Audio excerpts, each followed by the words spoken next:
everybody. I'm so excited to be here on another episode of Live with Josie. I hope you're all having a great week so far. And welcome. This is now my monthly series where I share strategies, tools, and practices that women in tech can leverage to be heard, lead authentically, and thrive in this industry. And I've been going live now on both YouTube and LinkedIn. So in case you want to watch replays in the future, be sure to subscribe on LinkedIn as well. And in case you're tuning in for the first time, welcome. I am so happy to have you here. And I'm Josie Haynes, an executive coach focused on empowering women leaders to thrive in the tech industry. And so, just check in the chat to see if anybody's chatting here. All right, awesome, cool. So in today's episode, I'm going to be talking about a really important topic, which is overcoming imposter syndrome and developing mental fitness and positive intelligence as a woman leader in tech. And I'm really glad you could join us today because I truly believe that this topic is essential for any woman who wants to succeed in the tech industry. So if you're watching live or on replay, be sure to like the video and comment on your biggest takeaways. So before I dive in, though, I wanted to give a quick update. Honestly, it kind of feels like forever since the last time I'm doing one of these lives, now that they're on a monthly cadence, and I've kind of been missing my interactions with my community. I'm still keeping these monthly for now, but I am working on some ideas and formats that's going to get me back on a weekly long form cadence. So I'm kind of percolating maybe doing a video podcast and having audio available because I know women in tech are busy, and having a podcast means you can then listen to it while on the go. So I'll keep you tuned in, and I'll share more on social media and in our next live. And I'm going to be drinking lots of water today. I'm catching a cold, so if my voice sounds a little funny, apologize. Hopefully I will not break down coughing today. So apologies if I do, though. And before I jumped into the topic, I wanted to mention that I've got 4 one-on-one coaching spots open over the next couple of months for my 6-month coaching program. And these spots have been filling up fast. So if you're a woman in tech struggling with a lot of challenges and you want support in hitting your goals, send me a DM. Because as a coach, I'm passionate about not just retaining women in this industry, but empowering them to thrive. And I truly feel so many of us are holding ourselves back from fulfilling our true potentials. We're so focused on taking care of our teams and families and everybody else, and we don't prioritize taking care of ourselves. But, as they say in the airline industry, you have to put on your oxygen mask first before you can really help others. And after these spots have filled up, I'm not going to have availability for new one-on-one clients until most likely June at the earliest. So if you've been on the fence, but want the opportunity to prioritize yourself, invest in solving your top challenges and having the career in life that lights you up, now is really the chance. So you can finally shut down that voice that maybe says you're not good enough, or maybe you were considering leaving the industry. So to help women who might be looking for that support, I'm offering a limited number of what I'm calling free Thriving Women in Tech strategy calls. This will help you get clear on where you are, where you want to get to, and what are those 3 things that might be currently holding you back. So if you're considering working with a coach, it's a great way to go behind the curtain and maybe see what the experience is like. So if you're interested, send me a DM. So now, though, let's get in on our juicy topic. And so for those of you who might be tuning in late, again, welcome. This is another episode of my monthly series, Live with Josie. And I'm going to share strategies and tips on how we can thrive as women leaders in the tech industry. And so if you're tuning in, say hi in the chat. I would love to see how everybody's doing. And today, like I said, I wanted to talk about how we can leverage mental fitness to overcome imposter syndrome. And really, both topics could have been their own lives in and of themselves. But I really thought the intertwining them was really powerful because it's not something I've heard a lot of other coaches talk about. And I wanted to give you these insights. So I'm going to be first giving you an overview of what mental fitness and positive intelligence are, how they can help you cultivate resilience, reduce stress, and boost your overall well-being, and lead with confidence and clarity. And then I'm going to talk about how we can leverage that mental fitness to overcome imposter syndrome. So, if you are a woman leader in tech and you felt like you're alone, don't belong, or that you might be failing somewhere in your role, this event is for you. I'm going to be sharing those insights so you can overcome those feelings of self-doubt. So be sure to stay for the entire event because these tools and knowledge I'm going to be sharing can make the biggest difference in your career. So first, what is mental fitness and positive intelligence? Well, as women leaders in tech, we know how demanding and high pressure this industry can be, and how important it is to be able to cope with stress, bounce back from setbacks, and thrive in this environment. And so that is where mental fitness comes in. It is the ability to manage stress, build that resilience, and cultivate a positive mindset that can help us navigate the challenges we're facing in our careers. And we build this mental fitness by leveraging positive intelligence, which is all about developing the ability to shift your mindset from negative to positive, even when things get tough.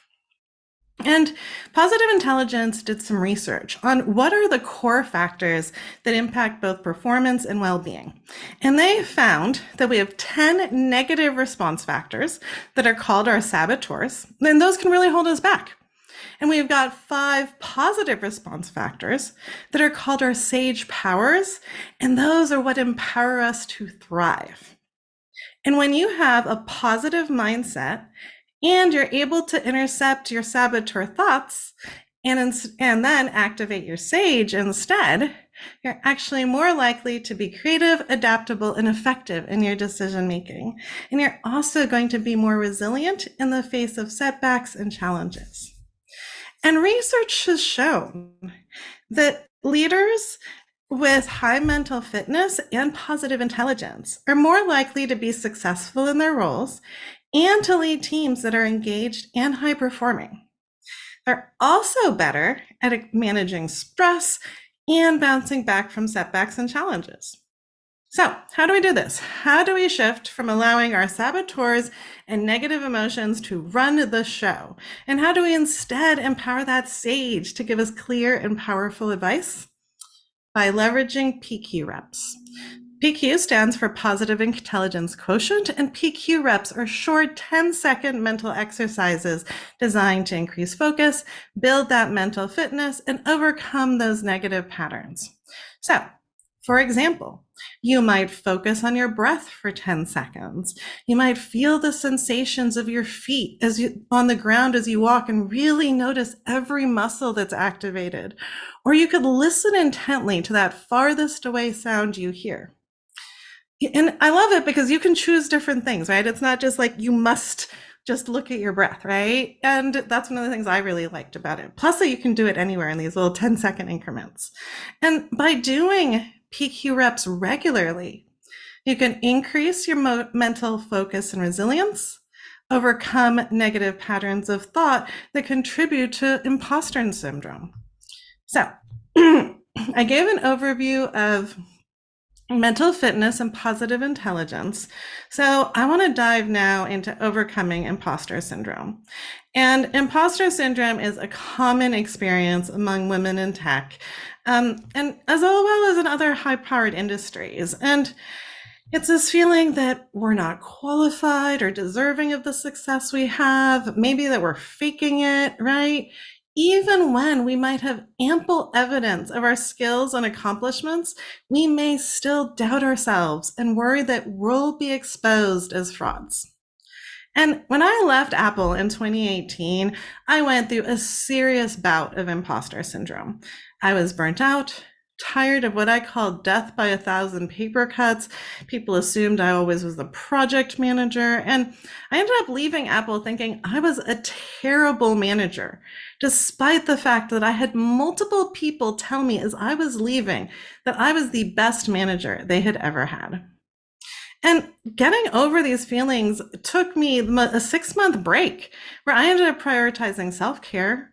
I learned about journaling and personal development, and I focused on networking with others. And I ended up realizing I had no interest in joining that 56% of women who leave tech after 20 years. I loved the tech industry, and I'd been playing with computers since I was 5. It made me realize that my mission was really working in tech under my rules and where somewhere where inclusive cultures were the norm and not the exception. And so at the time, I didn't know about positive intelligence. And so, what are some of the strategies that I leveraged to overcome them? Well, I practiced self compassion, right? It is very easy to judge ourselves harshly and feel like we are not living to our own expectations. And so, I practiced self compassion and I treated myself with kindness and understanding. I started taking breaks when I needed them. I'm really bad at taking breaks, and I started getting better at that. And I really took the time to acknowledge the accomplishments and strengths that I made, right? I love taking, I call it the weekly wins on Fridays. I wrote down every Friday what my wins were, and that was really great during tough times to reflect on. Next was I developed a growth mindset. And a growth mindset is the belief that we can develop our skills and abilities through effort and practice. We are not always going to be perfect at things from day one, and we can improve and get better and learn. And it's about overcoming those limiting beliefs. And especially as women, we can be raised to be perfect and have people-pleasing tendencies. So having a growth mindset can really help counteract those and empower us to focus on growth and development. And then I also built a support network, like I said, and I didn't really have one or really understand the importance of it until then. And I noticed just how crucial it was to have a network of people who believed in us and our abilities. And that included mentors, colleagues, friends, and family members who could provide encouragement and perspective when I needed it, right? And like I said, that was really one of my main ways to deal with imposter syndrome. And since then, I have learned about mental fitness and positive intelligence can be one of the best ways to overcome imposter syndrome. So, what are the 3 main steps that we can use for leveraging mental fitness? The first is identifying your saboteurs. The first step in building mental fitness and overcoming imposter syndrome is to identify your saboteurs, which are those negative patterns on thoughts and behaviors that were holding you back. And the master saboteur is the judge. He's the one that will beat you up when you make a mistake, or the one that wakes you up at 3 a.m, reminding you that you forgot to send that email earlier in the day. Your judge then activates your accomplice saboteurs. And each person has different accomplice saboteurs that can impact them more. But there's 9 of them, and they include things like the avoider, the controller, the pleaser, and more. And so by first becoming aware of your saboteurs and how they show up in your life, you can actually start to take steps to intercept them and shift to a more positive mindset. And the Positive Intelligence website has a great free set, like it takes like less than 5 minutes, saboteur assessment to figure out what your top saboteurs may be. So I'll be sure to add a link to that in the comments after I finish my live in case you're interested. Then next, what are we going to do? Well, it's about intercepting our saboteurs. So now that we've identified them, we want to be able to intercept them and instead get into that sage and more positive mindset. And so when you notice that saboteur thought, you can try a few different approaches to get into the sage mindset instead. So first, you can do PQ reps to get present when you notice that negative thought. And that is called using your self-command muscle. After you've done your PQ reps, you want to pause and see if you can choose a sage response instead. When you're choosing that sage response, it's really about being able to label your thoughts and emotions in the moment and let them go. So you can truly move into that sage response. And that is what's called the saboteur interceptor muscle. But I realize that sometimes letting go of our thoughts and emotions can be tricky. And you don't want to just shut down your saboteur. That actually tends to make it worse. But you can play with them by exaggerating what they're saying or teasing them a bit. So here's an example. I've named my saboteur Mr. Judgy Judge, or my judge saboteur. And so when I wake up at 3 a.m. thinking about my to-do list, I will say, thank you, my Mr. Judgy Judge, but I've got this. And I promise you the world is not going to end if I wait tomorrow to send that email. And getting good at this skill takes time, as well as really understanding how you are best interfacing with your saboteurs and what lies and limiting beliefs they end up using.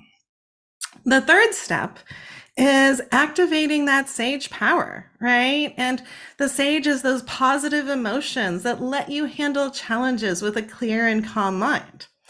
And when we use our sage powers, we can cultivate a positive mindset, build our confidence and resilience, and overcome imposter syndrome. And there are 5 sage powers. So let's talk about each of them and what are some tactics for each that we can use. The first sage power is empathize. And for those of you who have heard me speak on building inclusive and high-performing teams, you know that I say empathy is the foundation for inclusive leadership, and it's also a learned behavior we can get better at. And by practicing empathy, we can build stronger relationships, improve our communication skills, and develop a more positive outlook on ourselves and others. And it's crucial, though, that we apply empathy to ourselves too. Because when we empathize with ourselves, that is how we can overcome imposter syndrome, by allowing us to see ourselves more accurately and more objectively and recognize what accomplishments and strengths we may be overlooking. And a tactic for empathizing with ourselves is to visualize yourself as that inner child. Maybe find a picture of yourself where you're younger, where your essence really shines through, and use that and look at it intently and use that as a way to trigger feelings of compassion, caring, and empathy for yourself that are unconditional, no matter what is currently going on. The second sage power is explore. And that means being open to new experiences and ideas and seeking out opportunities for growth and development. And by embracing exploration, we can expand our skills and knowledge, build our confidence, and overcome our fear of failure. And exploration helps us overcome imposter syndrome by challenging the limiting beliefs and self-doubt that can hold us back. And it's really about being truly curious and observing what is happening without judgment. Think about it. If you were a video camera looking at the scene, how would you describe it from the perspective of the camera? Cameras don't have any judgment to them. The third sage power is innovate. And that's about finding creative solutions and problems to challenges. And by practicing innovation, we can overcome obstacles, adapt to change, and achieve our goals in new and unexpected ways. And innovation can also help us to overcome imposter syndrome by allowing us to see that our challenges are opportunities for growth and development. They are not threats to our self-worth. And there's a great game we can play to apply the innovate power, and that's called the yes and game. So when you're having a discussion with somebody, maybe you're debating something and you don't agree with somebody else. What if we trust that there's at least 10% in that idea that maybe you can agree with? And can you then say, yes, what I love about that idea is whatever you end up loving about that idea, and then your new contribution idea. So you keep adding new ideas with appreciation, and again, no judgment. This is a great power to use when brainstorming to, again, look at things from that place of empathy. Finally, the fourth sage power is navigate. And that involves staying focused and resilient in the face of that adversity. So by practicing navigation, we can build our ability to persevere through challenges and setbacks and maintain our motivation and energy over the long term. Navigation can also, again, help us overcome imposter syndrome by allowing us to see setbacks as temporarily and surmountable. Again, rather than as evidence of our inadequacy, because we are not inadequate, we're amazing. And a way to leverage the navigate power is by imagining yourself at the end of your life, looking back on this choice that you're debating. What would you have chosen? What matters from that perspective at the end of your life? Whatever is going on, would this even matter and be consequential then?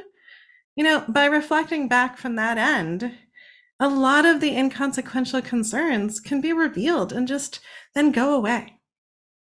And the final sage power is activate. And that involves taking action and following through on our goals and intentions, even if we're feeling uncomfortable. And by practicing activation, we can build that confidence and competence and achieve our goals with purpose and focus. Because the best way to build confidence is by taking uncomfortable action. And then you will feel confident after you've done it enough times. There's no magic trick in the middle to get that confidence. And activation can help us overcome imposter syndrome by allowing us to demonstrate our skills and abilities in real-world context and validating our self-worth to tangible achievements.